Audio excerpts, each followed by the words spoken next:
Welcome back to Kappas Coaches Corner. I'm Troy Davis, your host, and I have Coach Kappas with me tonight, coming off of Week 2 win, 2-0. The Louisville Leopards defeated the Alliance Aviators last Friday night, and we have Coach here to talk about all the things that are going on with the football program, as well as last week's game and the upcoming game.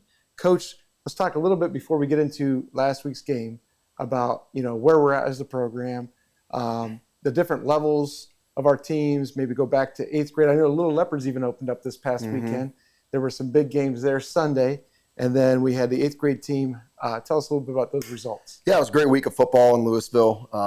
Little Leopards opened up on Sunday and had all 4 games there. One game went to overtime, so that was kind of a cool deal. But great crowds, perfect weather for football all weekend. So Little Leopards, good numbers there. Some names that you're going to be seeing on Friday nights here in the next couple of years. There's some good players down there, so that was exciting to watch. And a lot of our players came out and hung out and watched those kids run around and play. And then we had our 8th grade team. They played Green on Wednesday and got beat at home.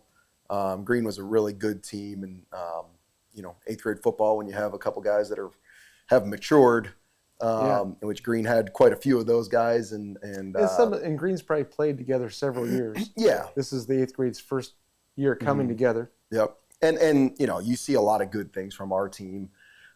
Still early in the season, still first time kind of coming together to play, but they play hard till the end.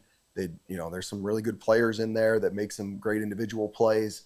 They're just working to put it all together right now, which is okay. And they have some injuries too of some guys. Some of their top players are out. But excited what the future holds for them in this season.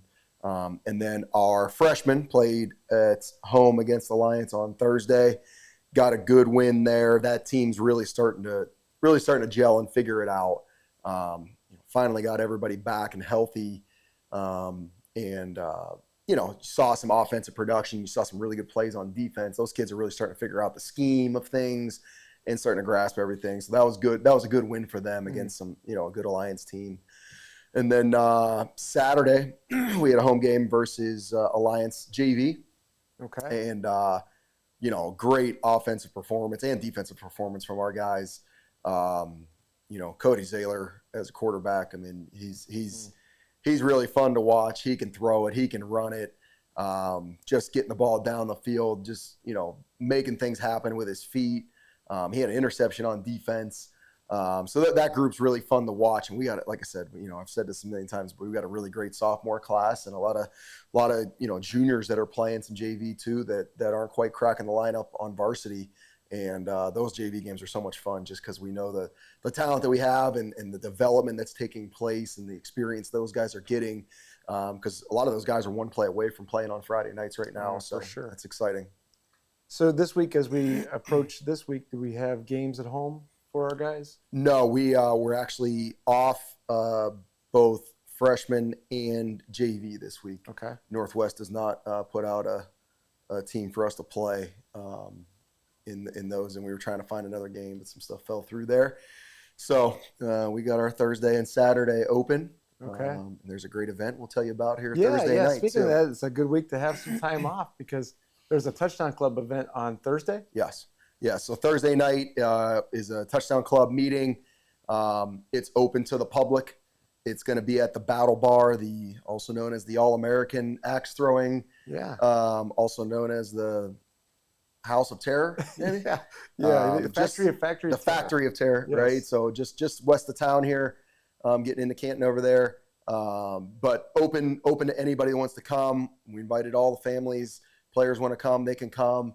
And games are open, all that stuff. Just we want to get more people to see what the Touchdown Club offers, create an environment for people to get closer, fellowship a little bit, and try to get some more support for our club.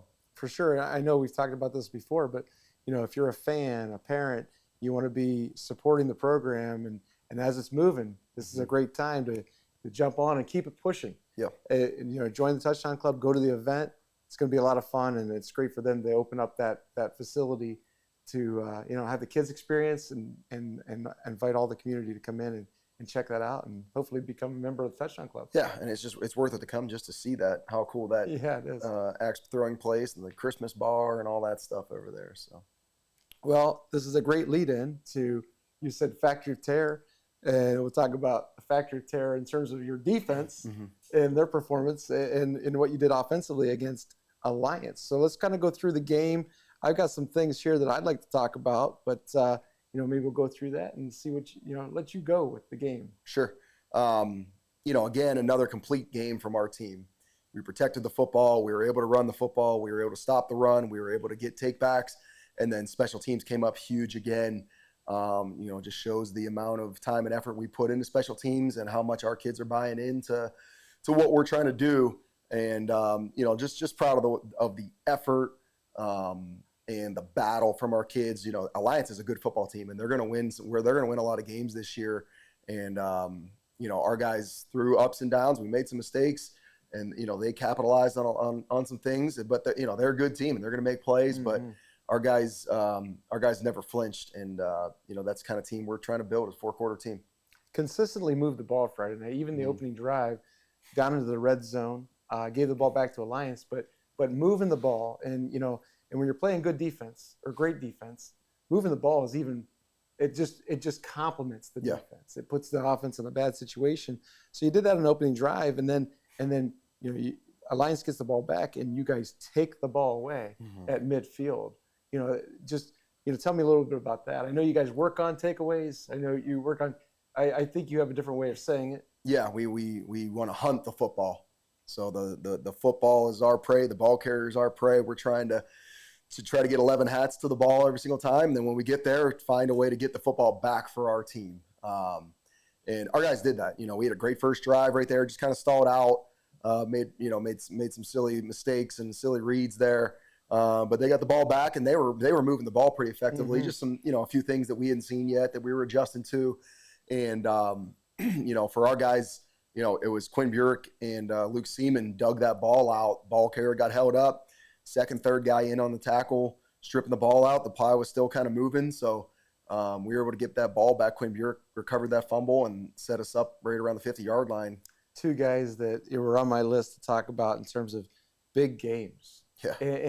And big games, not just offensively. We're getting used to Quinn having some big moments offensively, but special teams wise, 2 games in a row for Seaman to come up big, special teams wise. Defensively, another game for Seaman. And then Quinn had a dominant defensive game on Friday night. Yeah, I mean, he made a lot of plays. He had a big tackle for loss on a quick screen. He had a big interception at the end of the game, which kind of locked it away. He had that fumble recovery. Was thrown at multiple times and made a big pass breakup.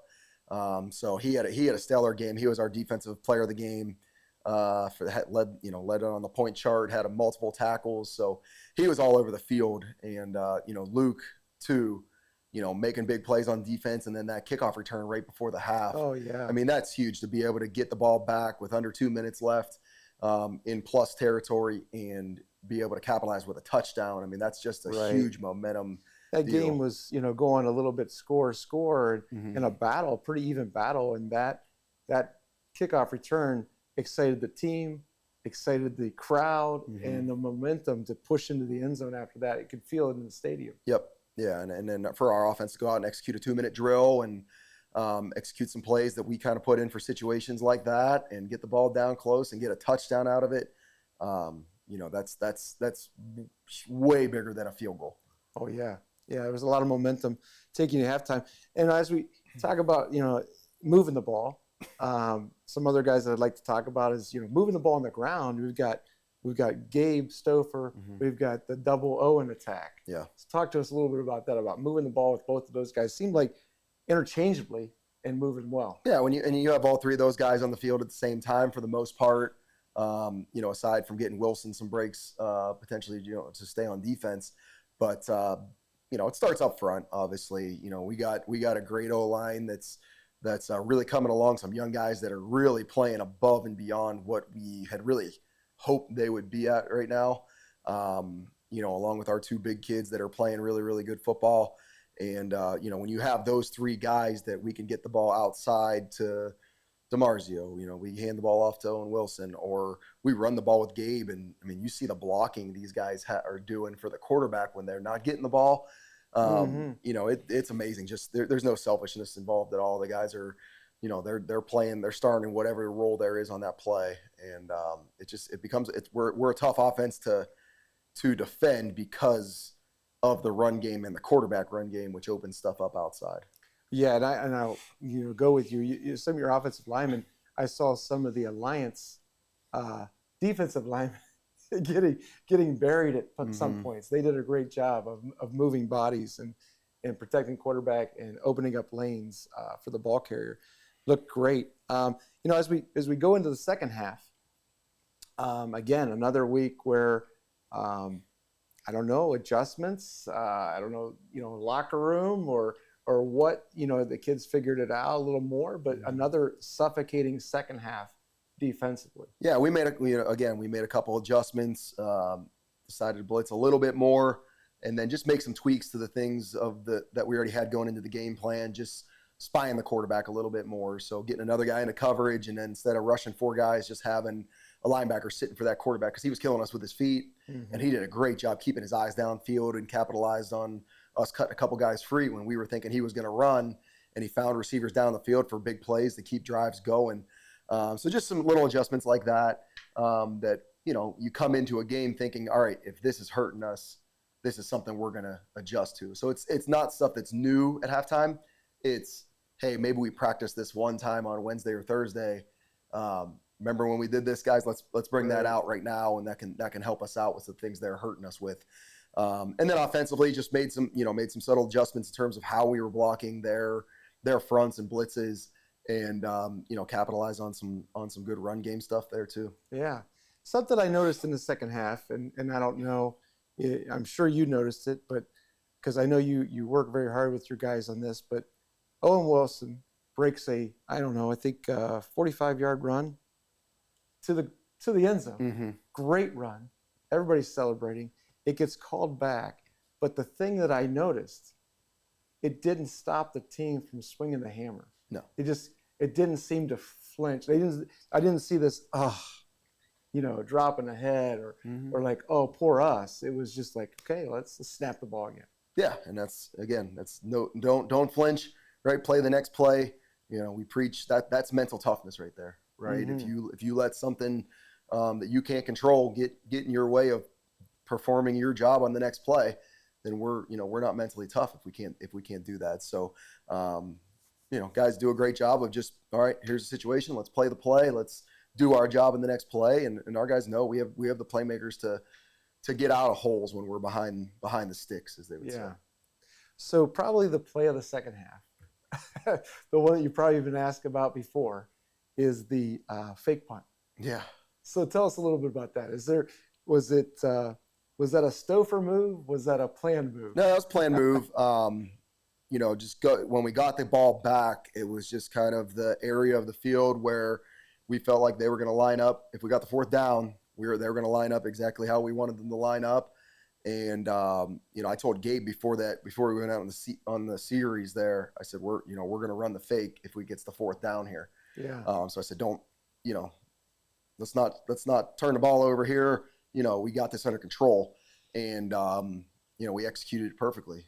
They might have missed a illegal man downfield call on that because there was a lot going on. Some covered up guys kind of went downfield, and I'm sure Coach Goodman that's what he was yelling at the referees about. But we executed the play really well, and we practiced that fake punt every day. Yeah, so. Well, it's like, and sitting there watching it, and I'm no stranger to coaching too.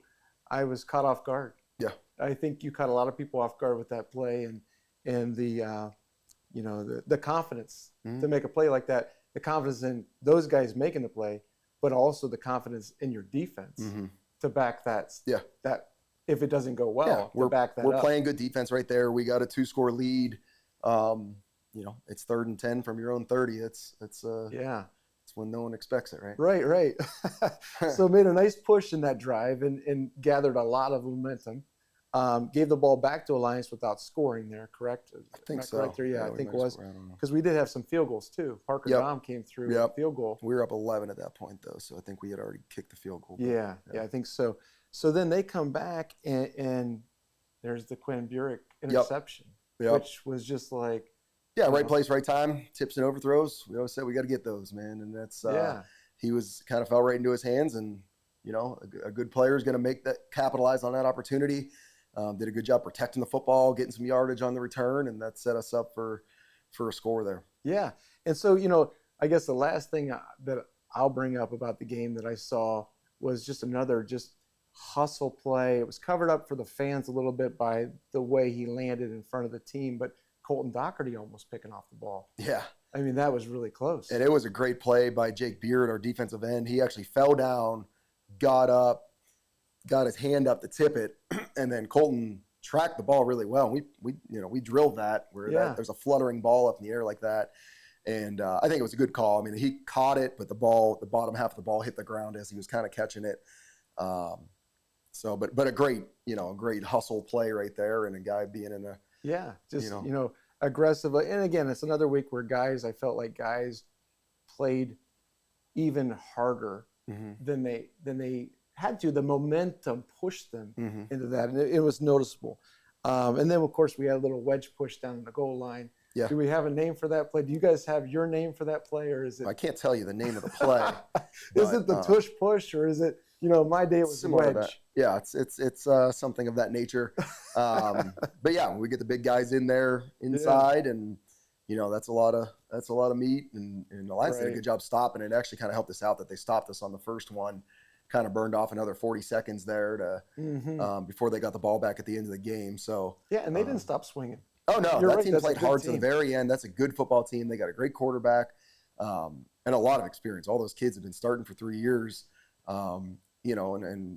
This is a year that team can make some noise, and I would not be surprised if they win a lot of games. Yeah, and we both know Coach Goodman's a good coach, and I thought it said a lot to his team that they didn't hang their heads either. They kept swinging, and they were going for the goal line on the last play of the game. Yeah, definitely. That team earned a lot of respect from our team for sure. Yeah. Well, great game. Another, it's always great to be 2-0.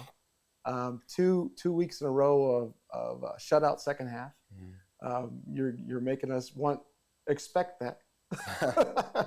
So and I'm sure you expect it every week. You expect four shutout quarters. So let's take a look. As we move forward, we have Northwest this week, and they're coming to our house, home opener, first game of the season at home. And so tell us a little bit about Northwest. Yeah, I mean, Northwest is always a good team. They're very well coached. They play really hard. They have a lot of experience coming back up front, especially. So they're very disruptive on the defensive line. They're really well coached on the O-line and run the football effectively. And Northwest is a team, they don't do a million things, but they do what they do really, really, really well. And, their coaching staff does a great job of kind of building the plan off of their base plays and putting you in some predicaments. So this team certainly has our full attention, and a team that beat us last year in a rainy game down there, and they made a ton of plays. We cannot take a breath here at all, and our guys have come out on our first 2 days of practices so far and have had good weeks, and they're trusting the process and treating a Monday like a Monday and a Tuesday like a Tuesday. And just really trying to dive deep and figure out, what we do to stop them, what we do to move the ball on them, and dig deep into the game plan. Yeah, I think the formula is working. You guys are focused on yourself and being the best team you can be. And that has shown 2 weeks in a row. And it'll be exciting. That game has a lot of history to it. Northwest was a difficult opponent in the NBC and has been a difficult opponent now that we're both out of the NBC. Yeah. And it's going to be a lot of fun. It's a great night for football. From what I understand, the forecast is going to be fall. Yeah. Which is going to be fantastic. A nice night to crack the pads under the cool fall air on a dry day. Exciting, Coach. I just really happy with, where the program, a lot of people are happy with where the program's at and going, and excited to see it continue. anything you want to add about last week or this coming week? No, I think you're seeing the hard work of our guys, not just over this off season or from the weeks of preparation. It's over the last couple of years where these seniors were sophomores and they've really bought into our core values, how we treat people, the preparation, and just how that's going to translate to them in life. That they expect the best from themselves and from the people around them, and and they're good kids, and they get good grades, and they serve their community, and all that stuff's important, and it's paying off on the field now. And we always told them that it would eventually, right? And if you love the process, eventually it's going to love you back. And by no means are we crowning anybody right now, because we got a long season and a really, really tough schedule ahead here, starting with this week. So, but our guys are putting in the work, and I think that's starting to show, to put themselves Absolutely. in a position to have a chance to win. Yeah, and I think you bring up a great point, is that, what you said there was they're getting a chance to see the effort and work and the results are showing on Friday night. And along that way, there were a lot of guys that put effort in and to help everybody get to this spot, which is fantastic. It's just great to see this. And when you say got a long season ahead, it's crazy. We're heading into week 3. Yeah. But there's 8 weeks of regular season football left to play. That's right. And we are healthy. We are healthy. Yep. That's 100%.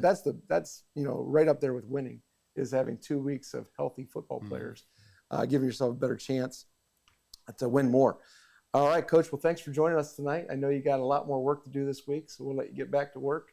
Get ready for Northwest. And thank you for joining us tonight on I always want to say Coach Kappas' Coaches Corner, but Kappas' Coaches Corner on YSN Live. Thanks for joining us.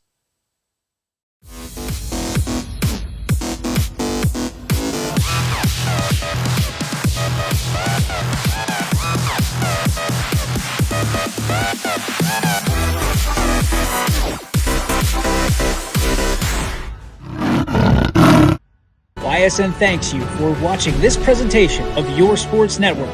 For stories, stats, and more, go to ysnlive.com.